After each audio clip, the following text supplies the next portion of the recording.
Bonjour à tous.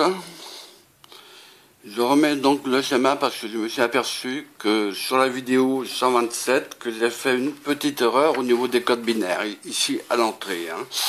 Donc lorsque SW0 et SW1 sont toutes les deux, enfin sont tous les deux à 0. Donc vous voyez, donc il y a des pointillés. Donc il suffit de suivre. Donc lorsque nous avons 0 ici et 1 ici, nous avons automatiquement 0, 1 et 1 au niveau As ici, c'est-à-dire L0 est allumé. Comme je l'ai dit, donc comme je l'ai déjà dit à la deuxième vidéo, enfin à la vidéo numéro 127 exactement.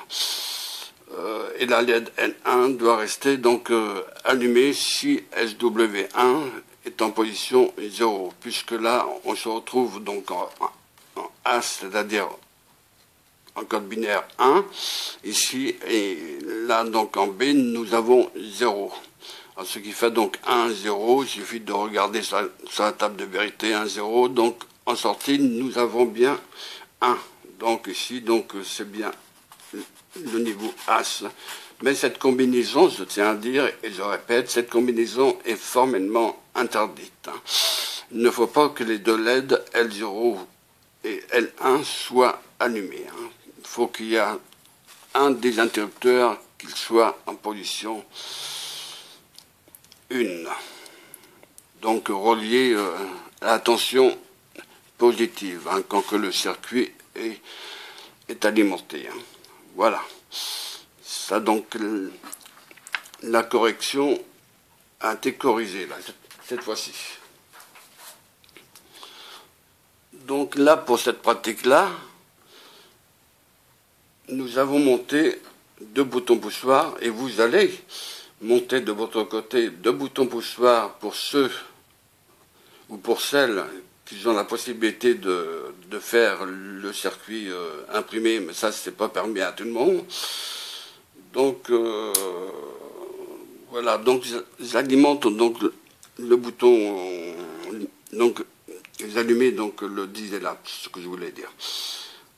En position initiale L3 allumé, L2 éteinte, N1 allumé, L0 éteinte. Donc les branchements ici sont relativement simples. Nous avons donc P0, le front montant, le front descendant, excusez-moi, le front descendant, ce qui indique une impulsion négative. Vous avez toujours P0 avec le front montant cette fois-ci. Avec le front montant, nous envoyons automatiquement une impulsion positive. Pour P1, c'est exactement pareil. Nous avons donc une impulsion négative et P1 front montant, une impulsion positive. Voilà. Donc je répète à l'aide des boutons poussoirs pour savoir si ça fonctionne correctement. Vous voyez, donc en appuyant sur P0, donc L3 est éteinte, L2 allumée. Je relâche le bouton poussoir. Voilà, donc L2 éteinte, L3 allumé. Maintenant, je fais la même chose avec le P1 cette fois-ci. Le bouton poussoir P1. L1 éteinte, L0 allumé. Si je relâche le bouton poussoir, on se retrouve L0 éteinte et L1 allumé. Ce qui est tout à fait normal. Alors, on peut se dire, mais si on appuie sur tous les deux, bon, vous avez le droit de le faire, pour tester si les deux fonctionnent en même temps, par exemple. Donc, L3 éteinte, L2 allumé, L1 éteinte, L0 allumé. Et si je relâche les 2 boutons poussoirs, ça revient à sa position initiale. Alors, il faut savoir, en appuyant sur le bouton poussoir P0, on envoie une impulsion négative. Si je relâche le bouton P0, on envoie une impulsion positive à la LED L3. Pour P1, c'est pareil, le bouton poussoir P1, c'est pareil, L1 est allumé, L1 est éteinte, L0 est allumé, mais avec une impulsion négative. Là, c'est une impulsion positive, puisque j'ai relâché le bouton poussoir, donc L1 allumé, L0 éteinte. Là, c'est pareil, une impulsion négative, L3 éteinte, L2 allumé. Là, c'est exactement pareil, donc je refais donc l'expérience L1 éteinte, L0 allumé. Voilà pour cette pratique-là. Vous pouvez faire donc appuyer donc sur les deux boutons poussoirs hein, pour voir s'il n'y a pas de court-circuit, par exemple. Mais en principe non, parce que il faut bien savoir câbler et bien réfléchir avant. Donc L3 donc éteinte, L2 allumé, N1 éteinte, L0 allumé. Voilà. Donc si on lit en code binaire, hein, donc ça fait 1, 0, 0, 1, excusez-moi, 0, 1, 0, 1, si j'appuie tous les deux. Donc je prouve que ça fonctionne correctement bien. Là, maintenant je relâche les deux boutons poussoirs, nous avons 1, 0, donc ça fait 10.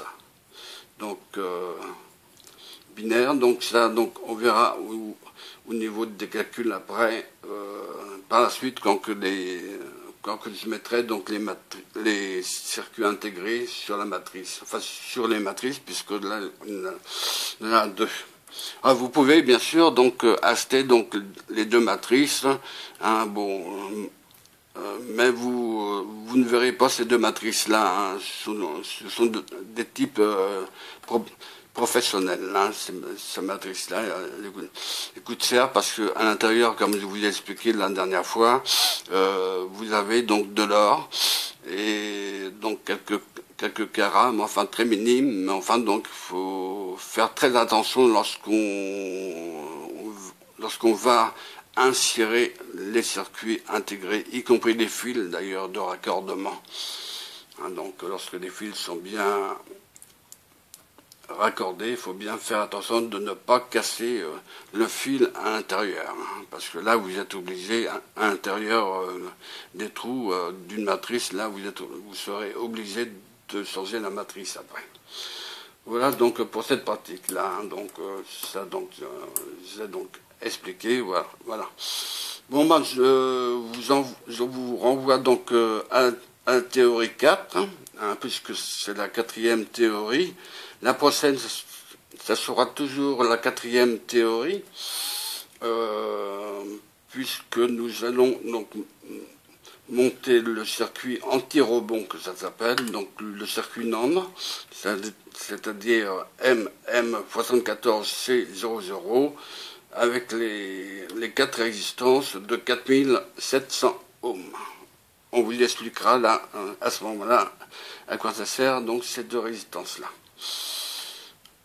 Donc, sinon, l'ensemble, donc ça fonctionne, hein, donc ici, donc L3, donc éteinte, et L2 allumée. Ici, donc N1 allumé, mais si j'appuie sur le bouton poussoir, N1 éteinte et L0 allumé. Et si je relâche le bouton poussoir, ça revient à sa position initiale, puisque c'est un inverseur. Hein. Donc je répète, deux boutons poussoirs, ce sont des inverseurs. Hein. Parce que vous avez des boutons poussoirs simples. Donc il ne faut pas les mettre cela, donc il faut prendre donc deux boutons poussoirs inverseurs. Je me répète, mais je préfère me répéter afin d'éviter donc les bêtises. Voilà. Pour cette théorie, pour cette pratique, donc la quatrième pratique, celle-ci, donc je vous renvoie donc à la théorie correspondant à cette pratique-là. Hein. Vous verrez que c'est assez simple, que c'est pas compliqué. Voilà. Donc j'éteins mon désirable. Et je vous remercie de votre confiance et notamment, donc, je remercie à certaines personnes et non, enfin, à certaines personnes, donc les abonnés et les non abonnés. Donc, je remercie de votre confiance à mon égard. Voilà. Donc, nous avons 234 ou 237, je crois, 239 abonnés, je crois. Donc, c'est déjà bien au niveau de l'électronique parce que tout le monde n'est pas intéressé par l'électronique numérique. Voilà. Bon, je vous dis à plus et je vous souhaite donc une bonne fin de soirée ou une bonne journée pour demain. Voilà. À bientôt. Et merci de votre écoute.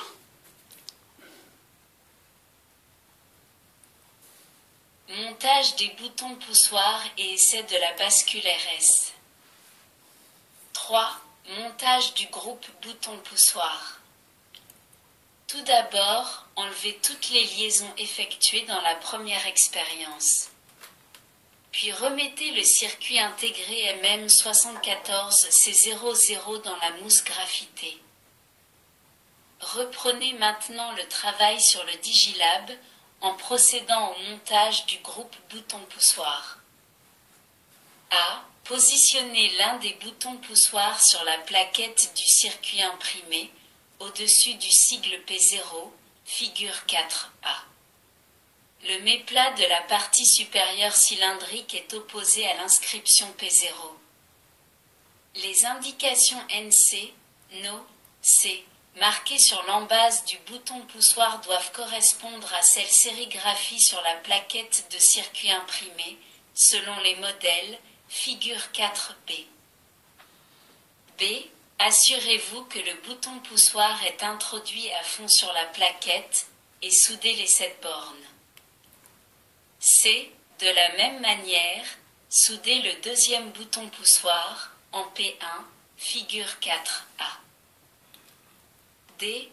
Vérifiez la valeur à l'ohmmètre les résistances R26, R27, R28 et R29, 4,7 kΩ, un quart de watt, 5%, jaune, violet, rouge, or et soudez ces 4 résistances aux emplacements indiqués sur la plaquette époxy, figure 4A.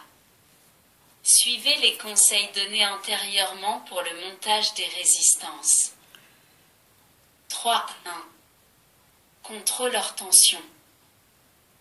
Utilisez le contrôleur sur le calibrome, multiplié par 1000 et référez-vous aux indications portées dans le tableau de la figure 5. Note, la masse correspond à la pince du cordon noir d'alimentation. Figure 5. Contrôleur tension du groupe de boutons poussoirs. Numéro. Point de raccordement de l'ohmmètre. Position des boutons poussoirs. Valeur obtenue. 1. Entre R26, côté P0 et la masse. P0 appuyé. P0 relâché. 0 ohm. 6,3 à 7,7 kΩ. 2. Entre R27, côté P0 et la masse. P0 appuyé. P0 relâché. 6,3 à 7,7 kΩ. 0 ohm. 3. Entre R28, côté P0 et la masse. P1 appuyé. P1 relâché.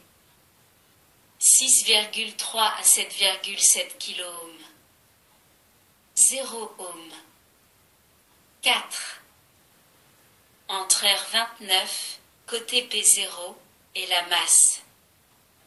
P1 appuyé. P1 relâché. 0 ohm. 6,3 à 7,7 kΩ. Réalisez le premier contrôle en reliant la pointe de touche noire à la pince crocodile du cordon noir de l'alimentation et touchez avec l'autre pointe de touche la borne orientée vers le groupe de boutons poussoirs de R26, figure 6. En appuyant sur le bouton P0, vous devez trouver une valeur de résistance nulle, tandis qu'en relâchant ce bouton poussoir, vous devez trouver une valeur de résistance comprise entre 6,3 et 7,7 kΩ. Puis procédez au contrôle suivant en touchant l'un après l'autre les points indiqués dans le tableau figure 5. Si vous n'obtenez pas les résultats prévus, vérifiez les soudures effectuées. Assurez-vous qu'il n'existe pas de court-circuit entre pistes de cuivre voisines et que les boutons poussoirs ont été montés correctement. 4. Une application de la bascule RS. Les boutons poussoirs que vous avez montés fonctionnent comme des inverseurs. Chacun possède 3 bornes. La borne centrale repérée par C est la borne commune en contact avec la borne NC lorsque le bouton est au repos, bouton relâché. En appuyant sur le bouton, la borne C est en contact avec la borne No, figure 7A. Ce type de bouton est particulièrement adapté pour générer des impulsions de commande de durée plus ou moins longue. Pour cela, il serait suffisant, à première vue, de réaliser le circuit simple représenté figure 7B. Au repos, la borne A est au potentiel 0 V. En appuyant sur le bouton, la borne A est au potentiel plus volt.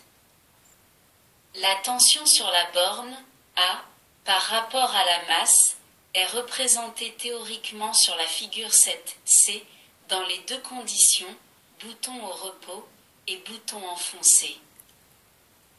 En pratique, il en va tout autrement. Le bouton poussoir n'est pas un dispositif mécanique parfait et les contacts métalliques rebondissent plusieurs fois l'un sur l'autre à la fermeture. Pratiquement, la tension sur la borne A varie comme indiqué à la figure 7D. L'amplitude, la durée et le nombre des rebonds engendrés dépendent des caractéristiques des boutons poussoirs et du circuit auquel ils se rattachent. Ces impulsions de tension créées à la fermeture des contacts CNO et CNC sont très généralement indésirables pour les circuits électroniques. Pour éviter cet inconvénient, on utilisera le circuit bascule examiné précédemment.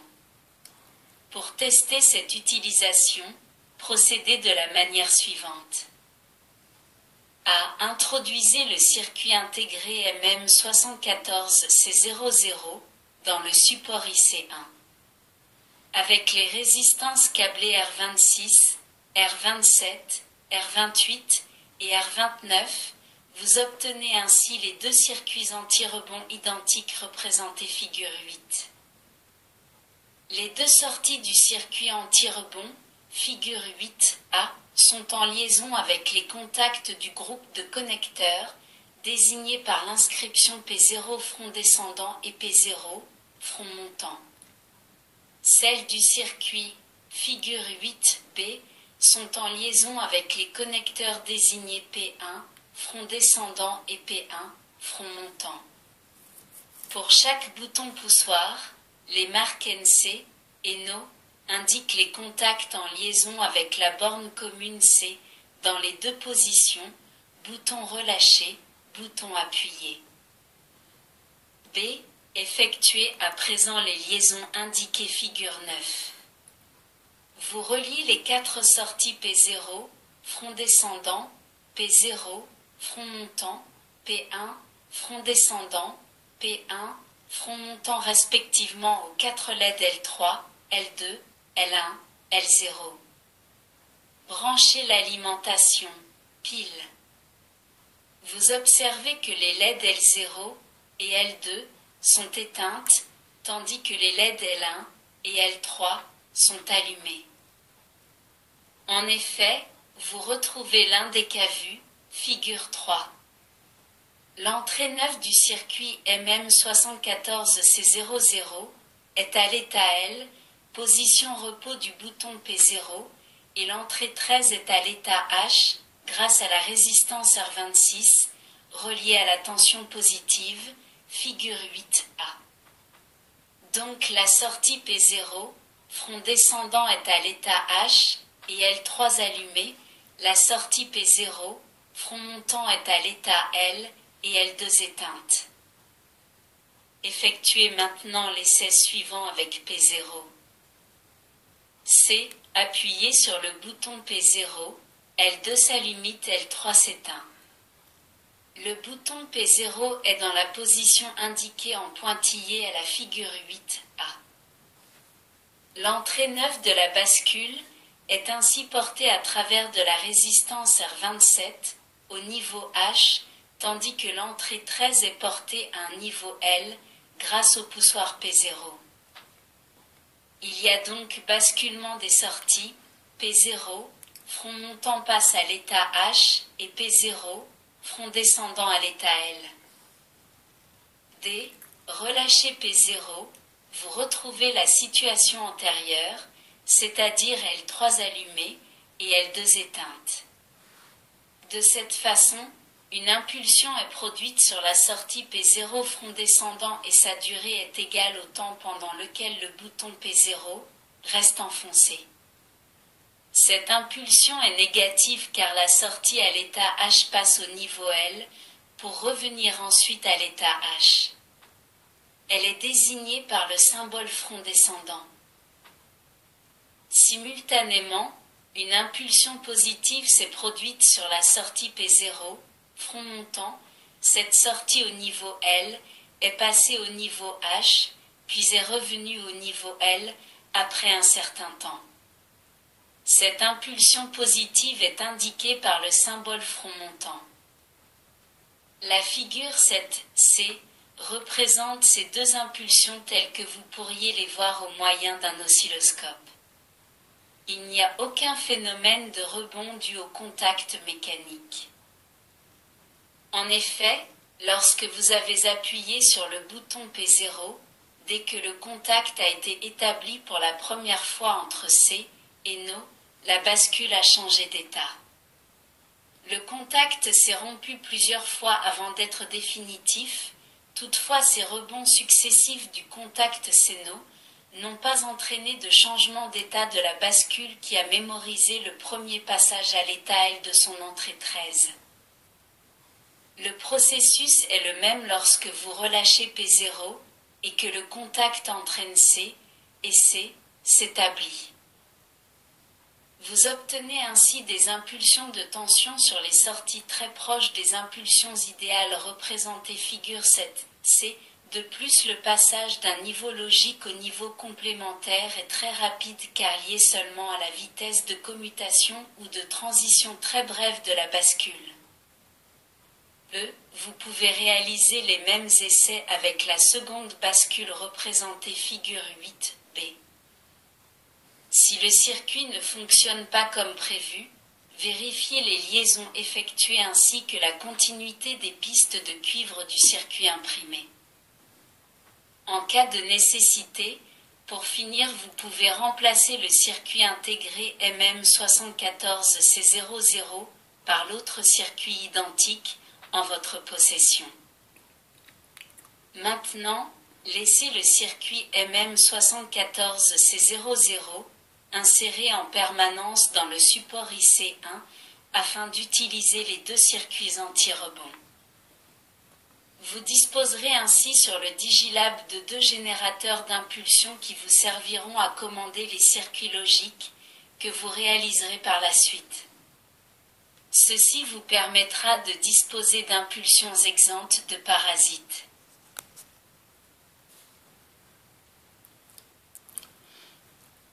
Merci de votre écoute. À bientôt.